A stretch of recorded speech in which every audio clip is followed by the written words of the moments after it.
Hello అండి. Welcome back to my channel. ఇంకొక మంచి వీడియోతో మీ ముందుకు వచ్చేసానండి. అదేంటంటే లలితా సహస్రనామాల్లోని 11వ నామం యొక్క అర్థము, పద విభజన వివరిస్తున్నానండి. ముందుగా వీడియోని లైక్ చేసి చూడడం స్టార్ట్ చేయండి, మీకు నచ్చుతుందండి. ఓం శ్రీ మాత్రే నమః. ఇంకా లేట్ చేయకుండా వీడియోలోకి వెళ్ళిపోదామండి. మనలో ప్రతి ఒక్కరిలోనూ ఒక ప్రశ్న వస్తూ ఉంటుందండి. అమ్మ మాట్లాడితే ఎలా ఉంటుంది అని, ఆమె పలుకులలో ఎంత మాధుర్యం ఉంటుంది అని. ఒక్క మాట మన మనసుని ఎందుకు కదిలిస్తుంది అమ్మ మాట?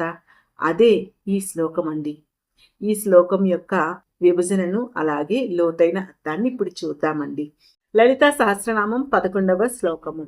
నిజ సల్లాప మాధుర్య వినర్భత్సిత కచ్చపి మందస్మిత ప్రభాపూర మజ్జత్ కామేశ మానస. ఈ శ్లోకంలో 2 నామాలు ఉన్నాయండి. 27వ నామం నిజ సల్లాప మాధుర్య వినిర్భత్సిత కచ్చపి. 28వ నామం మందస్మిత ప్రభాపూర మజ్జత్ కామేశ మానస.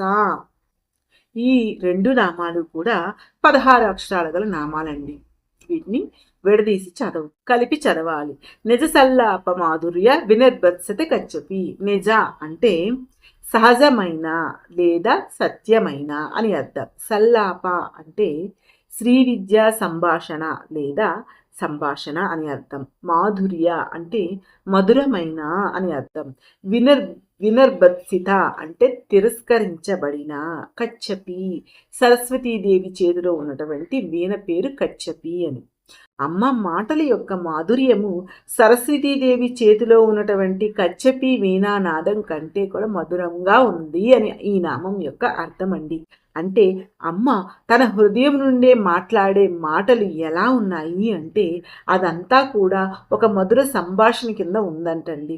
ఆ సంభాషణ అంతర్గత పరమ చైతన్యంతో, ప్రేమతో, జ్ఞానంతో, సత్యంతో, ఇంకా శుద్ధతలతో పలికే మాటలంట అవి.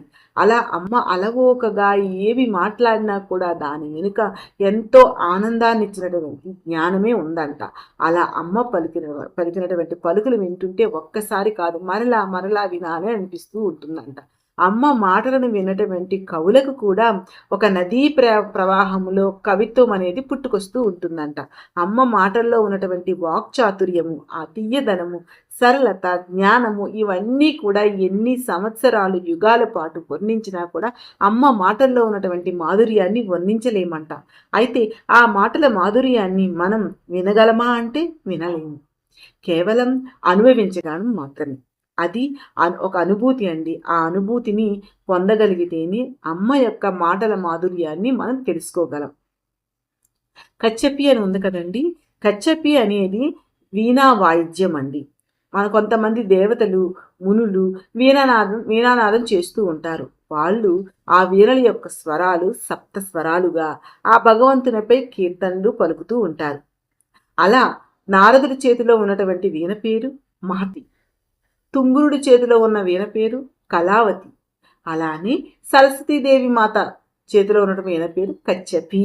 ఆ కచ్చిపి వీణ నుండి వస్తున్నటువంటి మధురమైన సంగీతం. ఆ సంగీతం శబ్దానికి, జ్ఞానానికి చిహ్నం. కచ్చపి ఆ పదములో కచ్చప అంటే సంస్కృతంలో తాబేలుని కచ్చప అంటానండి. ఆ వీణ యొక్క ఆకారము తాబేలు రూపాన్ని పోలి ఉంటుందన్నమాట. అందుకే ఆ వీణకి కచ్చపి అని పేరు. తాబేలు ఆకారంలోనే ఎందుకు ఉంది అంటే తాబేలు అనేది స్థిరత్వానికి, సహనానికి, ప్రాణ నియంత్రణకు సంకేతం. ఇంకా విష్ణువు కూర్మావతారంలో ఉన్నప్పుడు తాబేలుగా సముద్ర మదనంలో మందర పర్వతాన్ని మూశారు. అలానే ఈ తాబేలు తన తలను లోపలికి లాక్కొని చేతులు కాలును మడిచి దగ్గరగా నిలబెడుతుంది. అది పూర్తిగా తన శరీరాన్ని లోపలికి కుదించుకుంటుంది కదా. ఎందుకంటే ఎవరైనా దగ్గరకు వెళ్ళినప్పుడు ఆ విధంగా తాబేలు చేస్తూ ఉంటుంది. అంటే అది బాహ్య ప్రపంచం నుండి మౌనము, రక్షణ, స్థిరత్వం కోసం అన్నమాట. అలానే మనం ధ్యానంలో ఉన్నప్పుడు మన ఆలోచన కూడా 10 చోట్ల విస్తరించి ఉంటుంది. మనలో ఉన్నటువంటి శక్తి ఎక్కడో తిరుగుతూ ఉంటుందన్నమాట. ధ్యానంలో మనకు చిత్తశక్తి, మనోశక్తి, ప్రాణశక్తులను అన్ని దిక్కుల నుండి కూడా ఒక్క చోటకి చేర్చే బిందువు స్థానం అమ్మ స్థానం అన్నమాట. తర్వాత నామము మందస్మిత ప్రభాపూర మజ్జత్ కామేశ మానస.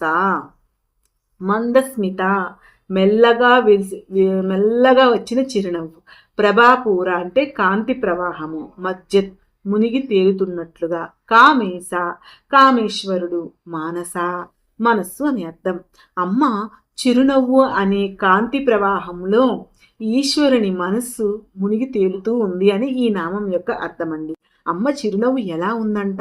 మందస్మిత మెల్లగా మృదువుగా నవ్వుతుందంట అమ్మ. ఆ చిరునవ్వు నుండి వెలువడే కాంతి ఒక ప్రవాహంలా ఉందంట. ఆ చిరునవ్వుల కాంతి ప్రవాహంలో అయ్యవారు ఈశ్వరుని మనస్సు అంతా అమ్మే నిండి ఉందంట.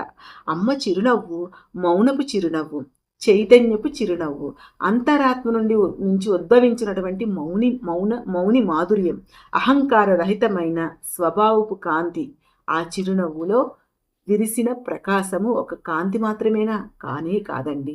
ఆ చిరునవ్వులో ప్రేమ, క్షమ, దయ, శాంతి, మౌనం, ఆనందం అన్నీ కలిసినటువంటి దివ్యమైన ప్రకాశం. ఆ కాంతి ప్రవాహంలో కామేశ్వరుడు తనను తానే మరిచిపోయి ఆ ప్రేమ కాంతిలో తన మనస్సుని ఉంచి మునిగి తేలుతున్నాడంట. మనిషి నవ్వులో రకరకాల ఉంటాయి కదండి. అహంకారం, గర్వం, ఆనందం. అమ్మ నవ్వు అయితే అమ్మ నవ్వు కృప, జ్ఞానం, పరిశుద్ధత అన్నిటి మిశ్రమముగా కురిసినటువంటి వర్షపు చినుకుగా ఉంటుందండి. అమ్మ చిరునవ్వుతో మన లోపల ఉన్నటువంటి ఎన్నో తుఫాన్లు అన్నీ కూడా మూగపోతాయి. మందస్మిత అంటే మాటల మధురత కన్నా మౌన మాధుర్యము అని అర్థం.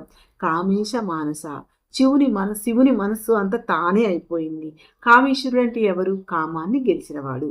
ఎప్పుడైతే మన్మధుడి బాణాన్ని ప్రయోగించినప్పుడు కామదహనం జరుగుతుంది కదండి. తర్వాత శుద్ధ ప్రేమలో లలితాదేవితో లయమై కామేశ్వరుడు అయ్యాడు స్వామివారు.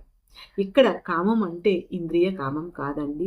ఆహారమో నిద్ర ఇంకేమో కాదండి. ఇది కాదు కామం అంటే. అలానే మనోభావ కామాలు కూడా కాదండి. అంటే గెలవాలని, పేరుస్తే బాగుంటుందని ఇలాంటివి కూడా కాదనమాట.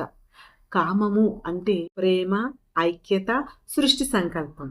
మనసు స్వచ్ఛంగా ఎటువంటి భయం లేకుండా అమ్మను కానీ ఆ శివయ్యను కానీ ప్రేమిస్తే అదే ధ్యాసలో ఉంటే అదే శుద్ధ కామం అని అర్థం. ఇదండి ఈ ఈ భావం, ఈ రెండవ నామం యొక్క అర్థం.